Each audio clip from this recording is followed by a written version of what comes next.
One of these songs was recorded by an artist who thought it sounded terrible. To dedicate my very favorite song to you.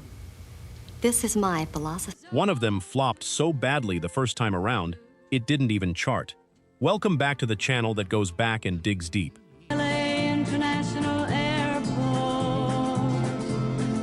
Today, 10 country songs from the 1970s that flopped first and became massive hits later. Every story is true, verified, and stranger than you'd expect. Let's get into it. With bitter tears. Number 10. Larry Gatlin, Broken Lady.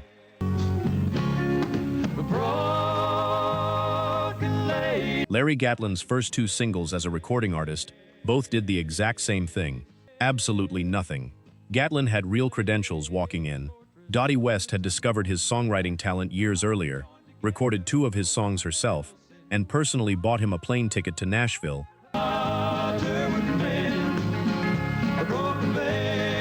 where he found steady work singing backup for Kris Kristofferson on tour. In 1973, he landed his own solo deal with Monument Records and released his debut album, The Pilgrim, pulling 2 singles from it, Sweet Becky Walker and Bitter They Are, Harder They Fall. Neither one charted at all. And have what's left of the pieces. Both records simply vanished, and Gatlin later admitted those early years genuinely made him wonder whether Nashville was ever going to give him a real shot. The walls came tumbling to the ground, and her world came crashing down around. His second album the following year fared only slightly better, producing a modest top 20 hit with Delta Dirt. Then, in November 1975, Gatlin released Broken Lady, a song he'd written entirely himself, showcasing the rich, layered gospel harmonies he built together with his younger brothers, Steve and Rudy, singing backup behind him. Her love's like a fortress, round a man she would have died for. This time, it connected completely. Broken Lady climbed to number 5 on the Billboard Country chart in early 1976 and won Gatlin his first Grammy Award for Best Country Song, with his sister LaDonna even sharing in the songwriting credit. And have what's left of the pieces. That same year, all 3 Gatlin brothers were formally inducted into the Grand Ole Opry, cementing a genuine family act that would go on to rack up 17 top 10 hits between 1976 and 1988. The 2 songs nobody wanted led directly to the one that built his entire career.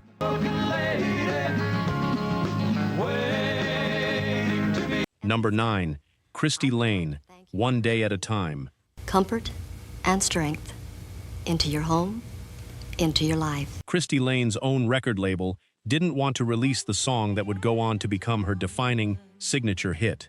Lane, born Eleanor Johnston to a family of 12 in Peoria, Illinois, To dedicate my very favorite song to you. This is my philosophy. spent years being met with what her official biography describes as flat, repeated indifference from Nashville label executives, despite genuinely landing a guest slot on Chicago's WGN Barn Dance radio program back in 1968. Her husband and manager, Lee Stoller, grew so frustrated with the constant rejection that he simply formed his own independent label, LS Records, in the mid-1970s. Now, I would like to take this opportunity. Releasing a string of Lane's singles himself when no major company would take the chance. That gamble slowly, steadily paid off. By 1978, Lane had cracked the top 10 with Let Me Down Easy, followed by a run of additional hits including Shake Me, I Rattle, that eventually caught the attention of United Artists Records, who officially signed her the following year. A woman, help me. But when Lane and Stoller pushed to release One Day at a Time, a gospel-inflected song written years earlier by Kris Kristofferson, as her next single, the label balked entirely. Country radio in 1980, executives argued, simply wasn't ready for something this overtly spiritual. Oh, sweet Jesus, and tomorrow. Lane and Stoller pushed anyway, and they were right. Released in 1980, One Day at a Time went gold, becoming her defining hit, and eventually the title of a best-selling biography about her life. Later marketed directly to television audiences using unconventional cable TV campaigns her husband personally pioneered. A song her own label doubted became the single record most people still associate with her name to this day.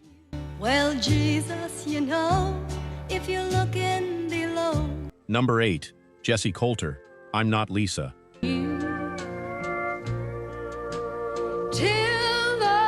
Jessi Colter spent more than 10 years performing country music before anyone outside Nashville had any real reason to know her name. Born Miriam Johnson in Phoenix, Arizona, to a race car driver father and a Pentecostal preacher mother,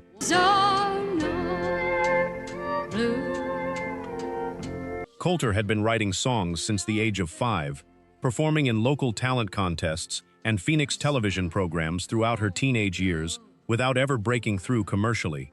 She left you here, drowning in. She married outlaw country icon Waylon Jennings in 1969 and continued working quietly within his orbit for years afterward, largely overshadowed by his own rapidly skyrocketing fame throughout the early 1970s.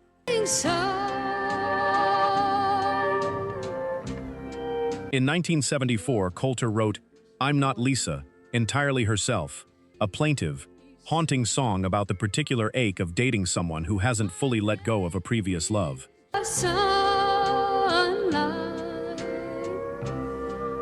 She'd originally used the name Gilley throughout the lyrics for the narrator, but switched the character's name after realizing her own husband had already written an entirely different song called Julie years earlier. Your tears here. One that Porter Wagoner had recorded and released back in 1967. Released in January 1975 and produced by Jennings himself alongside Ken Mansfield,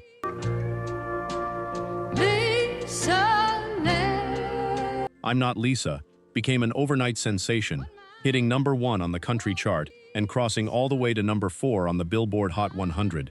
A genuinely unexpected pop breakthrough for a song this quietly unconventional and understated.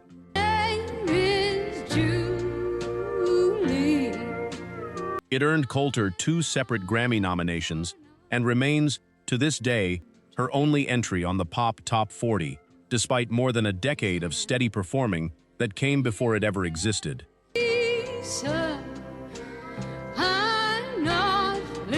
If you're locked into this one, most people scrolling past these songs have no idea what it took to make them.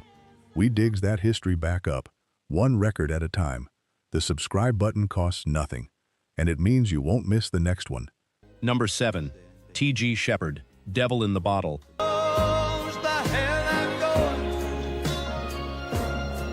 T.G. Sheppard pitched his eventual breakthrough song to 8 different record labels over 18 straight months.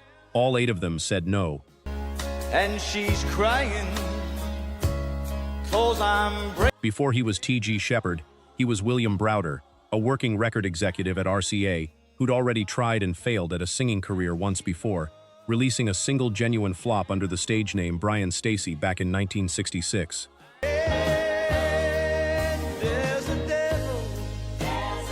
Now working the business side of the industry instead, Browder discovered a song called Devil in the Bottle, written by Bobby David, and became personally convinced it was a hit. He spent a full year and a half shopping it around Nashville, and label after label turned him down flat.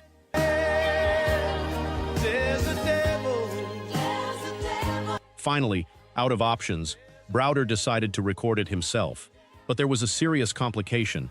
He still held a full-time executive job at RCA, and recording for a competing label under his real name could genuinely have cost him his entire career.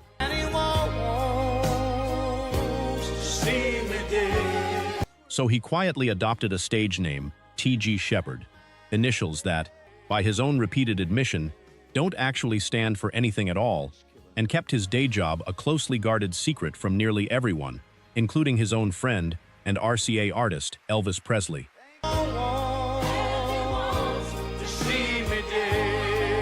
Released in October 1974 on the small Melodyland label Devil in the Bottle, shot straight to number 1 on the Billboard country chart, launching a recording career that would eventually produce 22 number 1 hits over the following decade. She's there in bed, cold and all alone.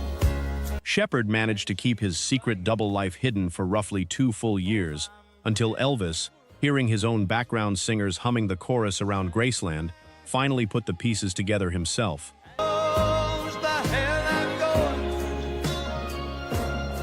Number 6. Narvel Felts, Reconsider Me. Narvel Felts cut his very first record at Sun Studios in Memphis back in 1957, standing in a room alongside Roy Orbison, Conway Twitty, and a young, not yet famous piano player named Jerry Lee Lewis.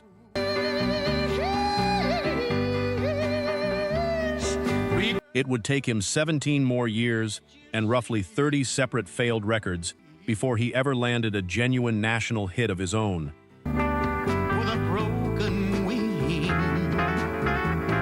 Felts's early rockabilly career fizzled almost immediately after that promising start at Sun. He spent the entirety of the 1960s bouncing between small independent labels,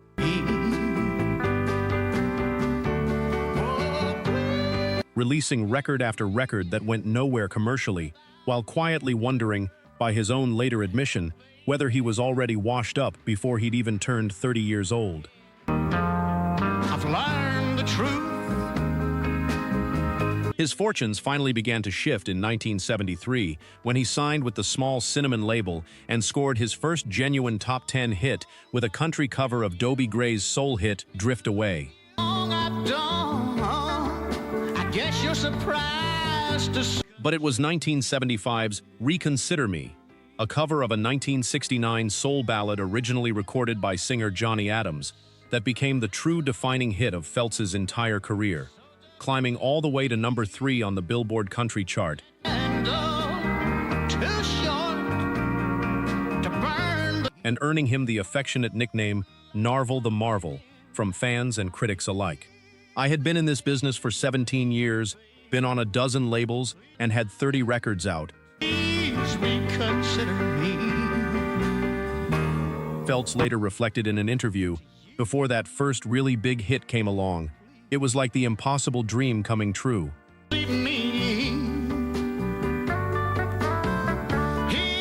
Number 5. Susan Raye, LA International Airport. In the early morning, tell him of the place I've got to go. The song that became Susan Raye's international signature hit had already flopped once before she ever laid a hand on it. Songwriter Leanne Scott's composition was first recorded in 1970 by a young Bakersfield singer named David Frizzell, whose original version limped to a genuinely disappointing number 67 on the Billboard country chart, before disappearing from the airwaves entirely.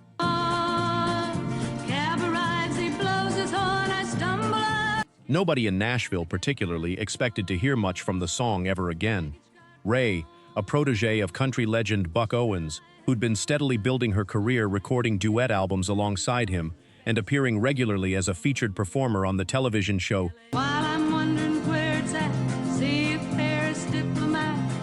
Hee Haw, recorded her own version the very next year. Where Frizzell's earlier take had fallen completely flat, Raye's version found an audience almost immediately, climbing to number 9 on the Billboard country chart, and then, quite unexpectedly, becoming a genuine international sensation.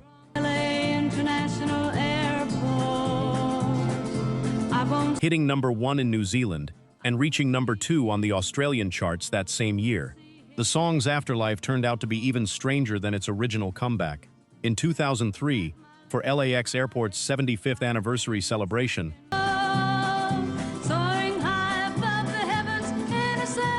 Los Angeles city officials officially declared LA International Airport the airport's permanent official song, and Raye came out of a long retirement specifically to perform it live at the ceremony.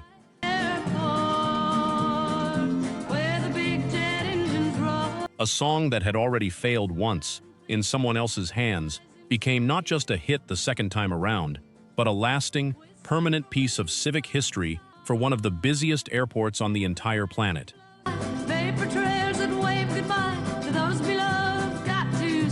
Number 4. Dickey Lee, 9,999,999 Tears.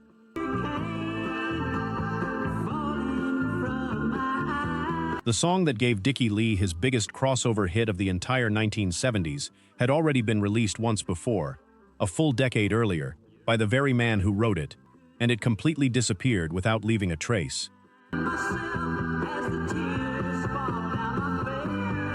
Songwriter Raye Bailey originally wrote and recorded the song entirely himself back in 1966, releasing it under the slightly different title 999,999 Years as a standalone single. It did not chart, not on the country charts, not anywhere at all. The song simply vanished into obscurity, forgotten for the following 10 years by almost everyone in the industry.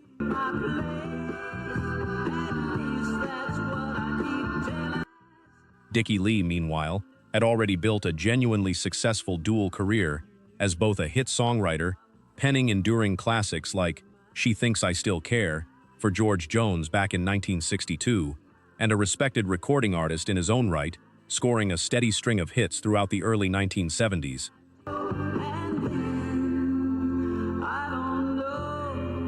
In 1976, Lee rediscovered Bailey's long-forgotten song, retitled it 9999999 Tears, and recorded his own fresh version of it for his album Angels, Roses, and Rain.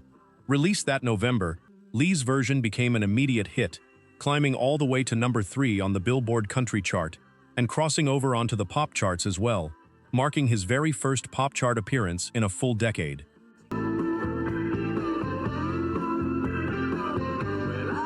It remains, to this day, the only one of Lee's many country hits to also chart on the pop side, a genuine comeback for a song that had spent 10 full years completely and totally forgotten before anyone thought to give it a second chance.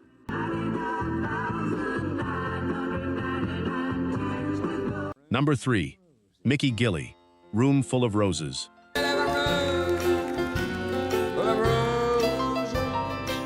Mickey Gilley recorded his eventual signature hit almost entirely by accident, and he was so embarrassed by the finished result that he genuinely hoped nobody outside of Houston would ever hear it.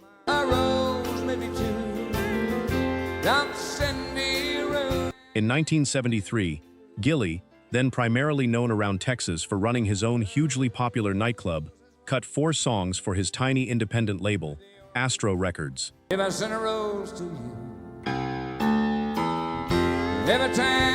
He was genuinely proud of one of them, She Called Me Baby, and designated Room Full of Roses, an old country standard, first popularized by George Morgan back in 1949, as nothing more than a throwaway B-side he barely thought twice about.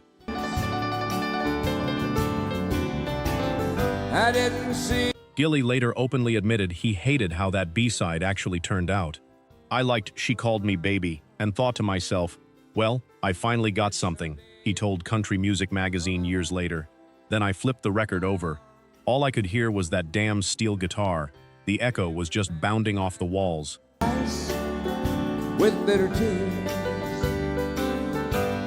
Music historians studying the recording afterward even noted that Gilley had lost his place entirely during the song's piano interlude, only barely managing to find his way back in sync with the studio band by the very end of the track. Gilley fully expected the record to circulate only locally, within the Houston area at best.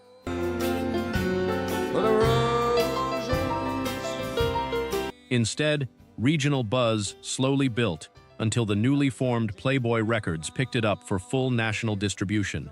Released in April 1974, While searching for Room Full of Roses became Gilley's first ever #1 hit, officially launching a career that would eventually produce 17 separate #1 country singles in total.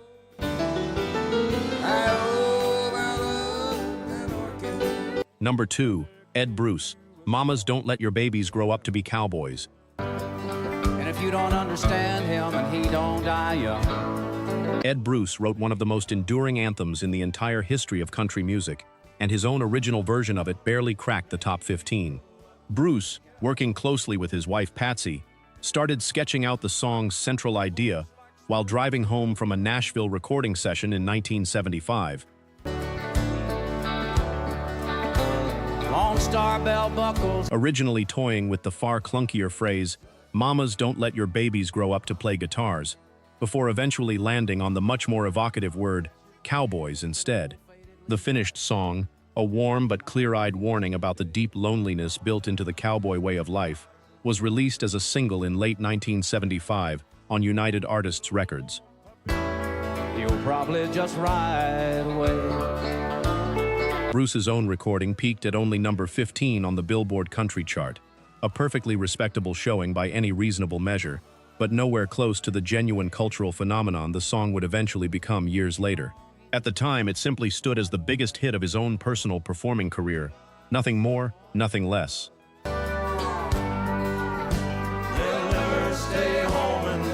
Then, in 1978, outlaw country legends Waylon Jennings and Willie Nelson recorded their own duet version of the song together.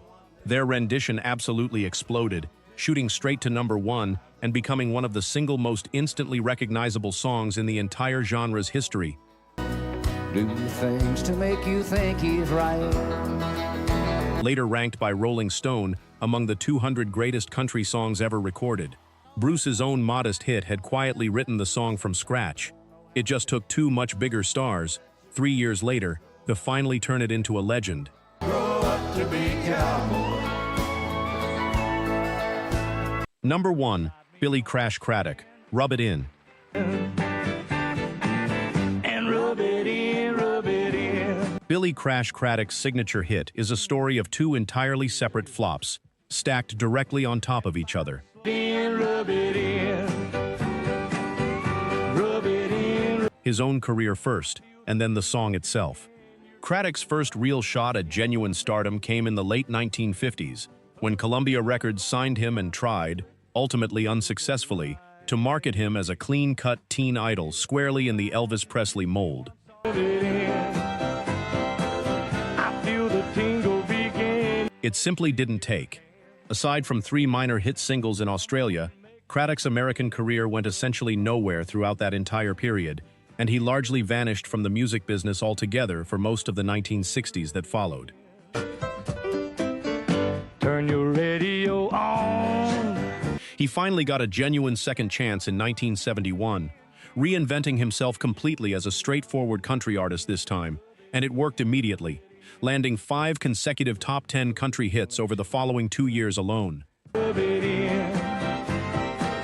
I feel the tingle begin. Then, in 1974, he recorded Rub It In, a song originally written and released by its own composer, Lang Martine Jr., 3 years earlier back in 1971. Martine's own version had been a genuine, undeniable flop, stalling out at a dismal number 65 on the charts, and going nowhere fast. Rub it in, rub it in. Craddock's version did something entirely different. Released in June 1974, it shot straight to number 1 on the country chart and crossed all the way into the pop top 20, becoming the single biggest hit of his entire career. I feel the tingle begin. You're getting under my skin. Radio stations initially hesitated to even play it, worried the song's suggestive-sounding title was simply too risque for daytime airplay, until Craddock pointed out, quite bluntly, that the song was actually about nothing more scandalous than suntan lotion. Put a little bit right here.